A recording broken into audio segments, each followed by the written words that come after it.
Assalamualaikum warahmatullahi wabarakatuh. Halo semuanya, kami dari kelompok 2 yang beranggotakan Nurisa Anida Tama dengan NIM 1980224104. Ada Rista Noviana Putri dengan NIM 1980224105, dan yang terakhir ada Dwi Wulandari dengan NIM 1980224106. Kami dari Program Pendidikan Administrasi Perkantoran kelas A19, Fakultas Ekonomi Universitas Negeri Yogyakarta. Di sini kami akan membahas mengenai pembelajaran korespondensi. Untuk lebih lanjut, kita simak video selanjutnya. Selanjutnya, kita akan membahas mengenai 4 topik apa saja yang akan kita bahas pada video kali ini. Yang pertama, pengertian korespondensi. Yang kedua, ciri-ciri dan fungsi korespondensi. Yang ketiga, jenis korespondensi. Dan yang keempat, bentuk-bentuk surat. Yang pertama, pengertian korespondensi. Korespondensi adalah proses komunikasi yang dikirim melalui surat dari pihak satu kepada pihak yang lainnya, dengan nama jabatan pada suatu bentuk perusahaan atau organisasi, maupun bisa juga berupa nama perseorangan atau individu. Sehingga, istilah lain dari korespondensi yaitu saling berkirim surat untuk menanyakan maupun menawarkan suatu hal. Yang kedua, ada ciri-ciri dan fungsi korespondensi.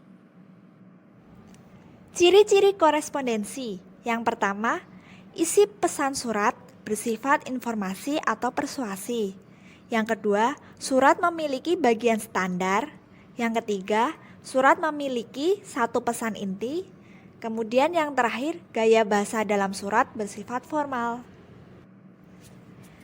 Selanjutnya kita akan membahas mengenai fungsi korespondensi. Fungsi korespondensi yaitu sebagai media komunikasi, sebagai bukti tertulis, sebagai alat pengingat, sebagai bukti dokumentasi historis, sebagai pedoman kerja, dan sebagai duta organisasi. Apa saja sih jenis-jenis korespondensi? Pengen tahu? Yuk kita bahas. Jadi jenis-jenis korespondensi ada beberapa. Yang pertama, surat pribadi. Surat yang ditulis oleh individu atau diri sendiri dan dikirimkan kepada pihak lain yang sifatnya kekeluargaan, sahabat, dan pribadi. Kemudian yang kedua, surat dinas pribadi. Salah satu jenis surat setengah resmi yang nantinya akan dikirim kepada atau pihak individu, kepada instansi, lembaga maupun perusahaan. Yang ketiga, surat dinas. Surat resmi yang dibuat dari instansi maupun perusahaan berbisnis dan ditunjukkan kepada karyawan, relasi, atau pelanggan. Selanjutnya yang keempat, surat niaga. Surat yang di dalamnya terkait dengan perdagangan dan dibuat oleh perusahaan atau bisnis yang ditunjukkan kepada pelanggan tetapnya. Yang kelima, surat pemerintah. Surat yang dibuat untuk kepentingan pekerjaan formal, contohnya, yaitu surat dari instansi dinas dan surat tugas kantor. Materi yang keempat yaitu bentuk-bentuk surat. Bentuk-bentuk surat. Yang pertama, bentuk lurus penuh atau full block style. Pada bentuk surat lurus penuh atau full block style, seluruh bagian surat kecuali kop surat pengetikannya dimulai dari margin sebelah kiri. Yang kedua, bentuk lurus atau block style. Surat bentuk lurus atau block style adalah bentuk surat dengan pengetikan secara lurus rata dari margin kertas sebelah kiri. Namun untuk tanggal dan salam penutup tidak diketik dari margin sebelah kiri. Yang ketiga, bentuk setengah lurus atau semi block style. Yang membedakan bentuk semi block style dengan block style maupun full block style adalah pada awal paragraf yang menjorok 5 karakter ke dalam. Kemudian tanda tangan berada di sebelah kanan surat. Yang keempat, bentuk lekuk atau indented style. Bentuk surat ini dikenali pada alamat dalamnya yang berlekuk.